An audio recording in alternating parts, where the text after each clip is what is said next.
പരിശുദ്ധ ബാബാ തിരുമേനി, യോഗത്തിൻ്റെ അധ്യക്ഷൻ അഭിനന്ദനായ സക്കറിയ മാർ സേവറിയോസ് തിരുമേനി, വേദിയിലുള്ള മലങ്കര സഭയുടെ അൽമായ ട്രസ്റ്റി ആദരണീയനായ റോണി വർഗീസ് എബ്രഹാം, അസോസിയേറ്റ് സെക്രട്ടറി ആദരണീയനായ അഡ്വക്കേറ്റ് ബിജുമൻ, എൻ്റെ ഗുരുനാഥൻ കൂടിയായിരിക്കുന്ന മലങ്കരയുടെ മൽപ്പാൻ ആദരണീയനായ ജോൺസ് എബ്രഹാം കോനാട് റീസ് കോറപ്പിസ്കോപ്പാച്ചൻ, സഭാ വർക്കിംഗ് കമ്മിറ്റിയിൽ എൻ്റെ സഹപ്രവർത്തകൻ കൂടിയായ ആദരണീയനായ ജേക്ക് കുരനച്ചൻ, ഏറ്റവും പ്രിയമുള്ള ഐസക് മട്ടമേൽ കോറപ്പിസ്കോപ്പാച്ചൻ,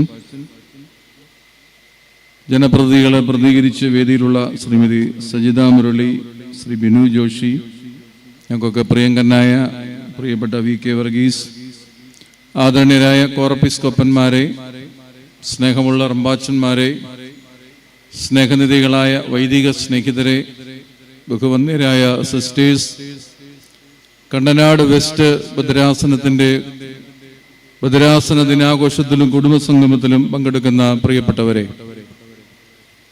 ഇവിടെ ഇനിയും മറ്റൊരു സന്ദേശത്തിന് പ്രസക്തി ഉണ്ടോ എന്നത് നാം ഗൗരവമായി ആലോചിക്കേണ്ട ഒന്നാണ്. പരിശുദ്ധ ബാബാ തിരുമേനിയും അഭിനന്ദനായ സേവറിയോസ് തിരുമേനിയും ആധ്യാത്മികതയുടെ സമൂഹത്തിൽ ഉണ്ടാകേണ്ട ഇടപെടലുകളെ പറ്റി സവിസ്തരം പ്രസ്താവിച്ചു കഴിഞ്ഞു. തന്നെയില്ല, നമ്മുടെ ഈ സമ്മേളനം തന്നെ ഒരു വലിയ സന്ദേശമാണ്. ഈ കൊടിയ ചൂടിനെ മാറ്റി നിർത്തി ആളുകൾക്ക് സംഗമിക്കുവാൻ കഴിയുക എന്നത്, കൂടിച്ചേരുവാൻ കഴിയുക എന്നത് ഈ കാലഘട്ടത്തിന് നാം നൽകുന്ന ഏറ്റവും വലിയ സന്ദേശമാണ്. അത് തന്നെയാണ് ഈ സംഗമത്തിന്റെ വലിയ സന്ദേശം.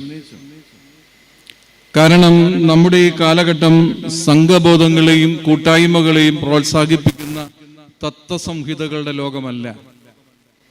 മനുഷ്യനെ ഒറ്റയ്ക്കായി നിലനിർത്തുവാനും അവനെ അവനവന്റെ തുരുത്തുകളിൽ തളച്ചിടുവാനും അവനെ അവനവന്റെ ലോകത്തെപ്പറ്റി നിരന്തരം ചിന്തിപ്പിക്കുവാനും പഠിപ്പിക്കുന്ന തത്വശാസ്ത്രങ്ങളുടെ ലോകത്ത് നാം ജീവിക്കുമ്പോൾ കണ്ടനാട് വെസ്റ്റ് ഭദ്രാസനത്തിന്റെ കുടുംബസംഗമത്തിന് ഈ സംഘടനാ തലത്തിൽ തന്നെ ഒരു സന്ദേശം കൈമാറാൻ കഴിയുന്നു എന്ന് ഞാൻ വിശ്വസിക്കുകയാണ്.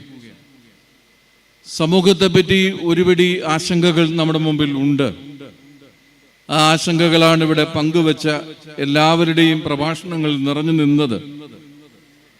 10-20 വർഷമായി സമൂഹത്തിന്റെ ചലനങ്ങളെ തിരിച്ചറിയുന്ന പാഠ്യശാഖയുടെ ഒരു അധ്യാപകൻ എന്ന നിലയിൽ കൂടി ഞാൻ ആ വിഷയത്തെ സമീപിക്കുമ്പോൾ സാധ്യതകളും സങ്കീർണതകളുമുള്ള ഒരു ലോകത്താണ് നാം ജീവിക്കുന്നത്.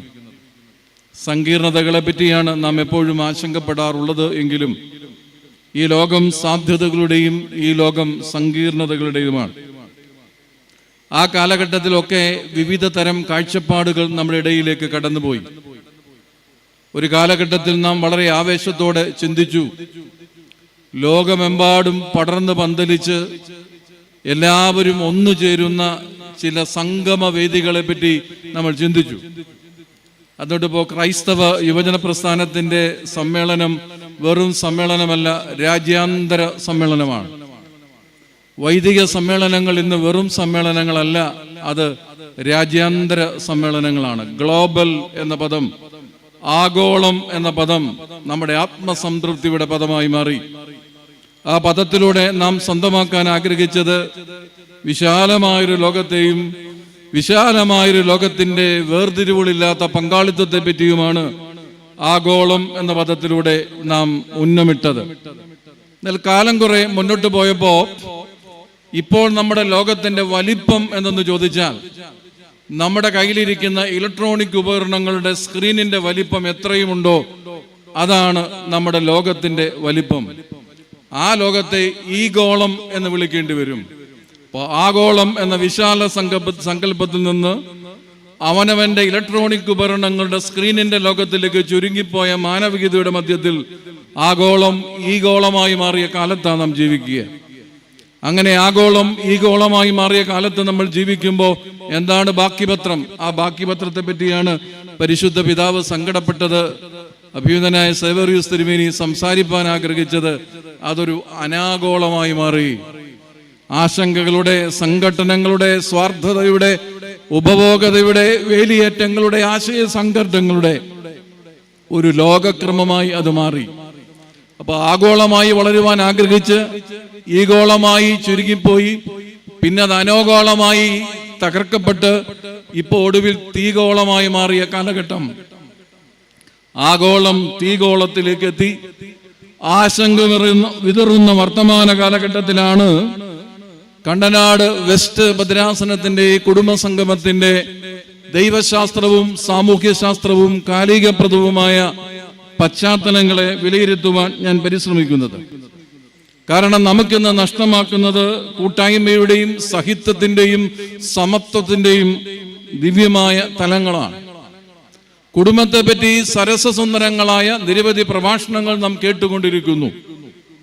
കുടുംബം എന്നത് ഒരു എന്റർടൈൻമെന്റ് പ്രസന്റേഷനായി മാറുന്ന കാലമായി മാറുന്നു. ഗൗരവമായ ഒന്നിനെയും തൊടാതെ ഒരു കോമഡി ട്രാജഡി കോമ്പിനേഷനിലൂടെ ഈ കുടുംബത്തെ കണ്ട് പഠിപ്പിക്കുമ്പോഴുള്ള പരിശ്രമങ്ങൾ രേഖപ്പെടുത്തുമ്പോൾ നാം മറന്നുപോകുന്നു, കുടുംബം ഒരു പതിപ്പാണ്. കുടുംബം നമ്മുടെ ബോധ്യത്തിൽ അത് സ്വർഗത്തിന്റെ പതിപ്പാണ്. രണ്ട്, അത് സമൂഹത്തിന്റെ പതിപ്പാണ്. അപ്പൊ കുടുംബം നമുക്ക് സ്വർഗത്തിന്റെയും സമൂഹത്തിന്റെയും പതിപ്പാണ്. അവിടെ നമ്മുടെ കുടുംബം, നമ്മുടെ സംഗമം, നമ്മുടെ ഈ കൂടിച്ചേരവൽ സമൂഹത്തിന് എന്തെങ്കിലുമൊക്കെ പ്രയോജനം നൽകണമെങ്കിൽ ചില കാര്യങ്ങൾ മാത്രം ഒരു മുഖ്യ പ്രഭാഷകൻ എന്ന റോള് എന്നിൽ ഇപ്പോൾ നിക്ഷിപ്തമായതുകൊണ്ട് പറയാൻ ഞാൻ ശ്രമിക്കുകയാണ്. ഇതൊന്നും പറയാൻ പരിശ്രമിക്കേണ്ട ആളല്ലെങ്കിലും ഇപ്പോഴത് പറയേണ്ട ഒരു ഉത്തരവാദിത്വത്തിലേക്ക് ഞാൻ എത്തപ്പെടുകയാണ്. എന്തുകൊണ്ടാണ് ഇങ്ങനെ കുടുംബത്തെ ഇത്ര സംഘർഷാഭരിതമായി, സമൂഹം ഇത്ര സംഘർഷാഭരിതമായി മാറ്റപ്പെടുന്നത്? ഒന്നാമതായി എനിക്ക് തോന്നുന്നു, നമ്മുടെ കുടുംബങ്ങളിൽ തന്നെ, നമ്മുടെ സമൂഹത്തിൽ തന്നെ എല്ലാവർക്കും അവരുടേതായ ഇടങ്ങളുണ്ട്, പ്രൈവറ്റ് സ്പേസ് ഉണ്ട്. എവിടെയാണ് പൊതു ഇടങ്ങൾ? പൊതു ഇടങ്ങളുടെ നഷ്ടപ്പെടലാണ് ഒരുപക്ഷെ സഭയും സമൂഹവും കുടുംബവും നേരിടുന്ന ഏറ്റവും വലിയ പ്രതിസന്ധി എന്നാണ് ഞാൻ ചിന്തിക്കുന്നത്. നമ്മുടെ കുടുംബത്തിൽ, നമ്മുടെ പ്ലാനുകളിൽ, നമ്മുടെ സ്വപ്നങ്ങളിലൊക്കെ ജനിച്ച കുഞ്ഞിനും ജനിച്ചു വീഴാൻ ആഗ്രഹിക്കുന്ന കുഞ്ഞിനുമൊക്കെ ഇടങ്ങളുണ്ട്. പക്ഷെ നമുക്ക് ഒന്നിച്ചു ചേരാൻ ഇടങ്ങൾ എവിടെയാണ്? തഴപ്പായുടെ ഇത്തിരി രീതിയിൽ നാം ഒന്നിച്ചു ചേർന്ന ഇടങ്ങളെ റീപ്ലേസ് ചെയ്ത് നമ്മൾ അവതരിപ്പിക്കുന്ന പുതിയ ഇടങ്ങൾ എന്താണ്? ഉമ്മറക്കോലയുടെ ഒത്തിരി അസൗകര്യങ്ങളുടെ നടുവിൽ നമ്മൾ ഒന്നിച്ചുകൂടിയ ആ അസൗകര്യങ്ങളെ നികത്തുവാൻ നമ്മുടെ സ്വീകരണ മുറികൾക്കും സിറ്റ് ഔട്ടുകൾക്കും ആകുമോ എന്ന് നാം വളരെ ഗൗരവമായി ചിന്തിക്കണം. പൊതു ഇടങ്ങളെയൊക്കെ പരമപുച്ഛത്തോടെ കാണുന്ന ഒരു കാലത്തിലൂടെയാണ് നാം എത്തുക. പൊതു ഇടം എന്ന ചിന്തയിൽ നിന്നാണ് രാഷ്ട്രമെന്ന സങ്കല്പം ഉണ്ടായത്. റെസ് പബ്ലിക്ക എന്ന പദം തന്നെ ഉണ്ടാകുന്നത് പൊതുവായ ഇടത്തിൽ നിന്നാണ്. നമുക്ക് മലയാളത്തിൽ ഒരു സുന്ദരമായൊരു പദമുണ്ട്, പൊതു ഇടങ്ങളൊക്കെ പണ്ടാരവകകളാണ് ആ പദം. അങ്ങനെ പൊതു ഇടങ്ങളുടെയും പൊതു കൂടിവരവുകളുടെയും ഒക്കെ നഷ്ടപ്പെടൽ കൊണ്ട് നമുക്കുണ്ടായത് ഉള്ളു തുറന്നുള്ള സംഭാഷണങ്ങളാണ്. സ്വകാര്യതയുടെ വേലിയേറ്റങ്ങളിലേക്ക്, സ്വകാര്യതകളുടെ അകത്തളങ്ങളിലേക്ക്, സ്വകാര്യതയുടെ ബോധ്യങ്ങളിലേക്ക് നാം ചുരുങ്ങിയപ്പോ ഉള്ളു തുറന്ന സംഭാഷണങ്ങളുടെ നഷ്ടപ്പെടൽ നമ്മുടെ ആഗോളത്തെ തീഗോളമാക്കി മാറ്റിയ കാലം, നമ്മുടെ ആഗോളത്തെ അനാഗോളമാക്കി മാറ്റിയ ഒരു കാലഘട്ടത്തിൽ നമ്മൾ ജീവിക്കുകയാണ്. കാറ്റും വെളിച്ചമുള്ള ഇടങ്ങളുടെ നഷ്ടപ്പെടൽ, അതൊരു ആരോഗ്യമുള്ള കുടുംബ നിർമ്മിതിയുടെ, ആരോഗ്യമുള്ള ഒരു സമൂഹ നിർമ്മിതിയുടെ ഏറ്റവും വലിയ തടസ്സമായി മാറുന്ന കാലഘട്ടം. അപ്പൊ അതുകൊണ്ട് എവിടെയാണ് അപ്പനും അമ്മയ്ക്കും മക്കൾക്കും സ്വതന്ത്രമായി ഇരുന്ന് സംവേദിക്കാനുള്ള ഇടങ്ങൾ നാം എവിടെയാണ്, പവിത്രമായ ഇടങ്ങൾ എവിടെയാണ് നാം നിർമ്മിക്കുക? അച്ഛനും വിശ്വാസികൾക്കും തമ്മിൽ നിൽക്കുവാൻ പൊതുയോഗത്തിന്റെ സാങ്കേതികൾക്കപ്പുറമായി, ഒരു മീറ്റിംഗിന്റെ ഔപചാരിക ചടങ്ങുകൾക്കപ്പുറമായി ഇരിക്കുവാനുള്ള പൊതു ഇടങ്ങളുടെ പവിത്രത നമുക്ക് എവിടെയാണ് ഉറപ്പാക്കാൻ കഴിയുക? ആ പൊതു ഇടങ്ങളിലാണ് ഒരുപക്ഷെ നമ്മുടെ പല ആശങ്കകൾക്കും ഉത്തരം നാം കണ്ടെത്തേണ്ടത്.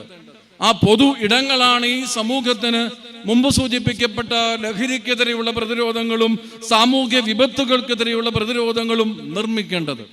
അതുകൊണ്ട് ഒന്നാമതായി എനിക്ക് തോന്നുന്നു നമുക്ക് വേണ്ടത് ആ പഴയ തഴപ്പാകളുടെ തിരികെ വിളിക്കലാണ്. ആ പഴയ ഉമ്മറക്കോലയുടെ വിശുദ്ധിയാണ്, ആ പഴയ ഉള്ളു തുറക്കലിന്റെ സാധ്യതയാണ് ഈ കാലഘട്ടത്തിൽ നമുക്ക് അനിവാര്യമായി ഉണ്ടാവേണ്ടത്. രണ്ടാമതായി നമ്മുടെ തലമുറയും നാമും സ്വന്തമാക്കേണ്ടത് ഒരർത്ഥം തേടാനുള്ള ആവേശമാണ്. ഈ അർത്ഥം എന്നതിന് രണ്ട് പദമുണ്ട്. അർത്ഥം എന്നതിന് ദ്രവ്യം എന്ന മലയാള പരിഭാഷയുണ്ട്. അത് വളരെ ഭംഗിയായി നിർവഹിക്കുന്നവരാണ് നമ്മൾ. പക്ഷെ ആ അർത്ഥം തേടനേക്കാൾ അപ്പുറമായി ചില ഉത്തരങ്ങൾ കണ്ടെത്തുവാൻ അടിച്ചേൽപ്പിക്കപ്പെട്ട, മുൻകൂട്ടി നിശ്ചയിക്കപ്പെട്ട, ആരുടെയോ മനോദുരങ്ങളിൽ തയ്യാർ ചെയ്യപ്പെട്ട, എവിടെയൊക്കെയോ അവതരിപ്പിക്കുവാൻ ആഗ്രഹിക്കുന്ന ഉത്തരങ്ങളെക്കാൾ അവരെയായി അർത്ഥം തേടുന്ന ഒരു തലമുറ. നമ്മൾ പലപ്പോഴും പല ചോദ്യങ്ങളെയും, നമ്മുടെ കുഞ്ഞുമക്കളുടെ പല ചോദ്യങ്ങളെയും മൗനം കൊണ്ടും പുച്ഛം കൊണ്ടും അവഗണിക്കുകയാണ്. മൗനം കൊണ്ടും പുച്ഛം കൊണ്ടും നിശബ്ദത കൊണ്ടും കാലികമായ മൗലികമായ കാര്യമാത്ര പ്രസക്തമായ ചോദ്യങ്ങളെ നമ്മൾ അവഗണിക്കുമ്പോൾ അവർ അതിന് മറ്റു പല അർത്ഥങ്ങളും കണ്ടുപിടിക്കുകയാണ്. സ്ഫോടനാത്മകമായ പല അർത്ഥങ്ങളും കണ്ടെത്തുകയാണ്. നമുക്ക് ഉത്തരം നൽകുവാൻ കഴിയാത്ത പലതിനും വർത്തമാനകാല സമൂഹം പുതിയ ഉത്തരങ്ങൾ കണ്ടെത്തുകയാണ്. നമ്മുടെ ഭാഷണങ്ങൾ, നമ്മുടെ ഘോഷണങ്ങൾ, നമ്മുടെ പൊളിക്കലുകൾ, നമ്മുടെ കെട്ടലുകൾ, നമ്മുടെ വരവുകൾ, നമ്മുടെ പോക്കുകൾ, ഇതൊക്കെ പലപ്പോഴും ശൂന്യതയുടെ ഇടങ്ങൾ മാത്രമാണ് ഈ ലോകത്തിന് പ്രദാനം ചെയ്യുന്നുവെങ്കിൽ അവിടെയാണ് ലഹരിയും വയലൻസും വന്നു ചേരുന്നത്. അവിടെയാണ് ലഹരിയും വയലൻസും അതിൻ്റെ എല്ലാ ഭാവങ്ങളും ലംഘിച്ച് നടമാടുന്നത്. അതുകൊണ്ട് പ്രിയപ്പെട്ടവരെ, നമുക്ക് ഈ കാലത്തിന് നൽകേണ്ടത് ചില അർത്ഥം തേടലാണ്. സഭയ്ക്ക് വലിയ ഉത്തരവാദിത്വമുണ്ട്. സഭയുടെ നേതൃത്വ ബോധ്യങ്ങൾക്ക് ഉത്തരവാദിത്വമുണ്ട്. അത് സാധാരണ സമിതി മുതൽ പരമോന്നത സമിതിക്ക് വരെ അതിന് ഉത്തരവാദിത്വമുണ്ട്.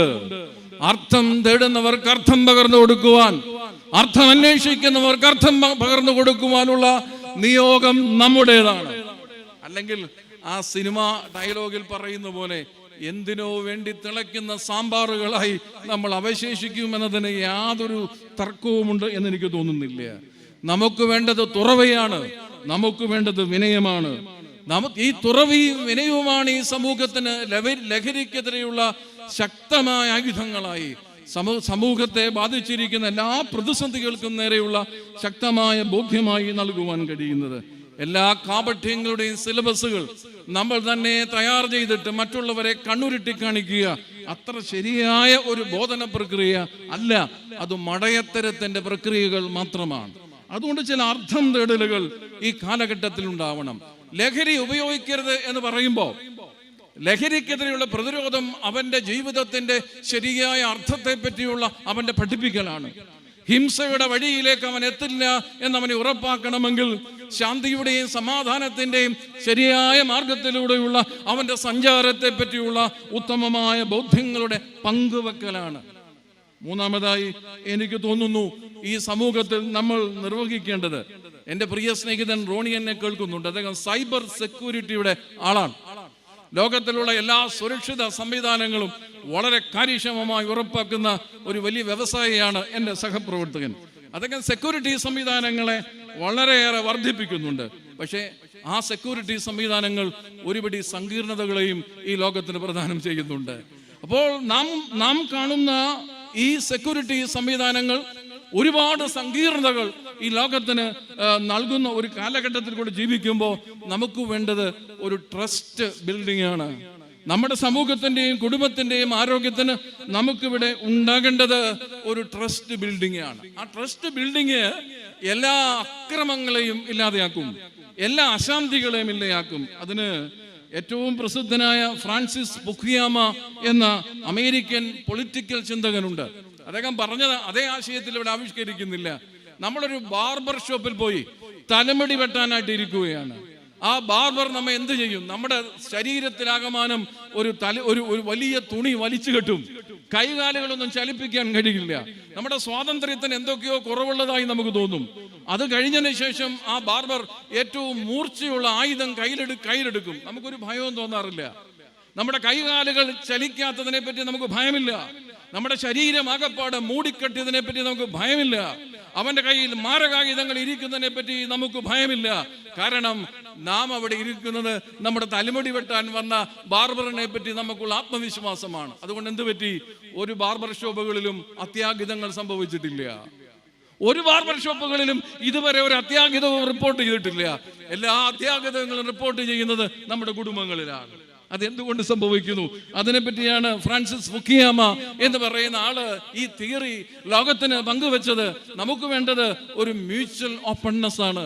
ഒരു മ്യൂച്വൽ ഓപ്പൺസിലൂടെ മാത്രമാണ് ഈ ലോകത്തില് നമുക്ക് അർത്ഥപൂർണമായ, ആരോഗ്യപൂർണമായ, കാലികമായ, ചലനാത്മകമായ, ജെനുവിനായ ചില ബോധ്യങ്ങളെ നിർവഹിക്കാൻ കഴിയുന്നത്. നാലാമതായി എനിക്ക് തോന്നുന്ന ബോധ്യം എന്ന് തോന്നുന്നത്, ഇപ്പോ അകവും പുറവും ഒരുപോലെ കാണാൻ കഴിയുന്ന ഒരു ലോകത്താണ് നാം ജീവിക്കുക. നമ്മുടെ വാഹനങ്ങളിലൊക്കെ GPS സംവിധാനങ്ങളുണ്ട്. 20,000 കിലോമീറ്റർ മുകളിൽ ഭ്രമണം ചെയ്യുന്ന നമ്മുടെ സാറ്റലൈറ്റുകൾക്ക് നമ്മൾ ഉള്ളിലെന്ത് സംഭാഷിക്കുന്നുവെന്നും, നാം എത്ര വേഗതയിൽ സഞ്ചരിക്കുന്നുവെന്നും, എത്ര വേഗതയിൽ ഇനിയും സഞ്ചരിക്കണമെന്നും, നാം പോകേണ്ട പാതകൾ എന്തെന്നൊക്കെ പറഞ്ഞു തരാൻ കെൽപ്പുള്ളതാണ്. അതുകൊണ്ട് തന്നെ നമ്മുടെ ജീവിതം ഒരു പുതിയ തരം മെക്കാനിക്കൽ സുതാര്യതയിലേക്ക് രൂപപ്പെടുമ്പോൾ, ഒരു മെക്കാനിക്കൽ ബോധ്യങ്ങളിലേക്ക് നാം എത്തുമ്പോൾ, അതിനെയും ഈ സമൂഹം പ്രതിരോധിക്കുന്നത് ഒളിക്യാമറ വെച്ചാണ്. റോണി എന്നോട് പണം കണ്ട സൈബർ സെക്യൂരിറ്റി അതിന് എല്ലാ സാധ്യതകളിൽ കൂടെയും സുതാര്യത ഉറപ്പാക്കുവാൻ ശ്രമിക്കുമ്പോൾ അതിനൊരു കൗണ്ടർ മാനേജ്മെന്റ് ഈ സമൂഹത്തിലുണ്ട്. അവിടെ ഒളിക്യാമറകൾ കണ്ടെത്തുന്നു. ക്യാമറയുടെ കണ്ണുകെട്ടി കവർച്ചക്കാർ ഇവിടെ അഴിഞ്ഞാടുന്നു. ആപ്പുകൾ ഉപയോഗിച്ചുകൊണ്ട് സെക്യൂരിറ്റി സംവിധാനത്തെ തകിടം മറിക്കുന്നു. അപ്പൊ ഈ സുതാര്യത എന്ന് പറഞ്ഞാൽ എന്താ? അത് ഭയത്തിന്റെ ഉൽപ്പന്നമാണോ? ഒരിക്കലുമല്ല. സുതാര്യത സാക്ഷ്യത്തിന്റെ ഉൽപ്പന്നമാണ്. സുതാര്യത സത്യത്തിന്റെ ഉൽപ്പന്നമാണ്. സാക്ഷ്യത്തിന്റെയും സത്യത്തിന്റെയും പശ്ചാത്തലത്തിലാണ് നമ്മുടെ സമൂഹത്തിൽ നമുക്കൊരു സുതാര്യത നിർവഹിക്കാൻ കഴിയുക. മെക്കാനിക്കൽ സുതാര്യതയെ, ഒരു മെക്കാനിക്കൽ സുതാര്യത്തെ നിർമ്മിച്ചുകൊണ്ട് നമുക്ക് ഈ ലോകത്തെയും ഈ സമൂഹത്തെയും വർത്തമാനകാല സമസ്യകളെയും വർത്തമാനകാല പ്രതിസന്ധികളെയും നേരിടുവാൻ കഴിയില്ല. ഒന്നുകൂടെ പറഞ്ഞ് അവസാനിപ്പിക്കാം. നമുക്കിപ്പം ഫെയിമുകളാണ്, പേരുണ്ടാകുക. ഇത് ബാബേൽ ഗോപുരം പണിതു പോകുമ്പോഴുള്ള കുഴപ്പമാണ്. ബാബേൽ ഗോപുരം എന്തിനു പണിതെന്ന് ചോദിച്ചപ്പോൾ അവർ വ്യക്തമായി ഉത്തരം നൽകി, ഞങ്ങൾക്കൊരു പേരുണ്ടാകുവാൻ സ്വർഗത്തോളം എത്തുന്ന ഗോപുരങ്ങൾ പണിയണം.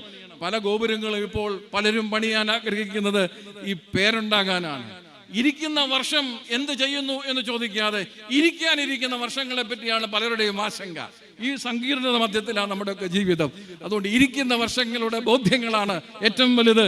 ഇരിക്കാനിരിക്കുന്ന വർഷങ്ങൾ അത് ഇരിക്കുകയോ ഇരിക്കാതിരിക്കുകയോ ചെയ്യട്ടെ എന്ന് പറയാൻ നമുക്ക് സാധിക്കണം. അത് നമ്മൾ ഒരു ബാബേൽ ഗോപുരത്തിന്റെ നിർമ്മിതിയാണ്, ഒരു ഫെയിമാണ്. നമുക്ക് വേണ്ടത് ഫെയിമാണ്. ഫെയിമുകളുടെ ലോകത്ത് സ്വന്തം മക്കളോട് സംവേദിക്കാൻ മടി കാണിക്കുന്ന മാതാപിതാക്കളുടെ കാലഘട്ടം. ഫെയിമുകളെ പറഞ്ഞുകൊണ്ട് പലതും പറയുവാൻ മടികൂട്ടുന്ന, സ്വന്തം സാധ്യതകളെ മാത്രം പ്രണയിച്ചുകൊണ്ട് പലതും പറയുവാൻ മടി കാണിക്കുന്ന ഒരു തലത്തിൽ ഈ പേര് എന്ന് പറയുമ്പോൾ പലപ്പോഴും ഇന്ന് ബ്രാൻഡിങ്ങും ട്രെൻഡിങ്ങുമാണ് പേര്. നമ്മുടെ ദൈവത്തിന്റെ പേരെന്താ? നമ്മുടെ ദൈവത്തിന്റെ പേരെന്താ? അതിന് എനിക്കത് പറയാൻ ത്രാണിയില്ലാത്തത് കൊണ്ട് സഭയുടെ ഏറ്റവും വലിയ ദൈവശാസ്ത്രജ്ഞനായ ഗ്രിഗറി ഓഫ് നാസിയാൻസിനെ ഞാൻ കടമെടുക്കുകയാണ്. ഗ്രിഗറി ഓഫ് നാസിയാൻസ് എന്ന വലിയ പിതാവ് ഈ ചോദ്യത്തിന് ഉത്തരം നൽകി. പേരില്ലാത്തവനും അനേകം പേരുള്ളവനുമാണ് നമ്മുടെ കർത്താവ്. പേരില്ലാത്തവനും ഈസ് അനോണിമസ് ആൻഡ് പനോണിമസ് എന്നാണ് ഈ ഗുരുക്കന്മാരൊക്കെ എന്നെ പറഞ്ഞു തന്നത്. പേരുണ്ട്, അനേകം പേരില്ലാത്തവൻ. അതാണ് ദൈവമെന്നാണ് വിഖ്യാതരായ ദൈവശാസ്ത്രജ്ഞന്മാർ നമ്മെ പഠിപ്പിക്കുന്നത്. അവിടെ നമ്മുടെ ജീവിത ബോധ്യങ്ങളിൽ മൗനത്തിന്റെയും മനനത്തിന്റെയും പിൻബലത്തിൽ ഫേമായി നിൽക്കുവാൻ കഴിയുന്ന, അവിടെ ഫേമായി നിൽക്കുക എന്ന് പറയുമ്പോഴാണ് കറക്റ്റീവ് വോയിസസ് ഈ സമൂഹത്തിനുള്ളത്. ചാഞ്ഞു കൊടുക്കുന്ന ഒന്നിലും കറക്റ്റീവ് വോയിസസ് കണ്ടെത്താൻ എനിക്ക് കഴിഞ്ഞിട്ടില്ല. ചാഞ്ഞും ചരിഞ്ഞും നിൽക്കുന്ന ഒന്നിലും കറക്റ്റീവ്നെസ് ഉണ്ട് എന്ന് പറയുവാൻ കഴിയില്ല.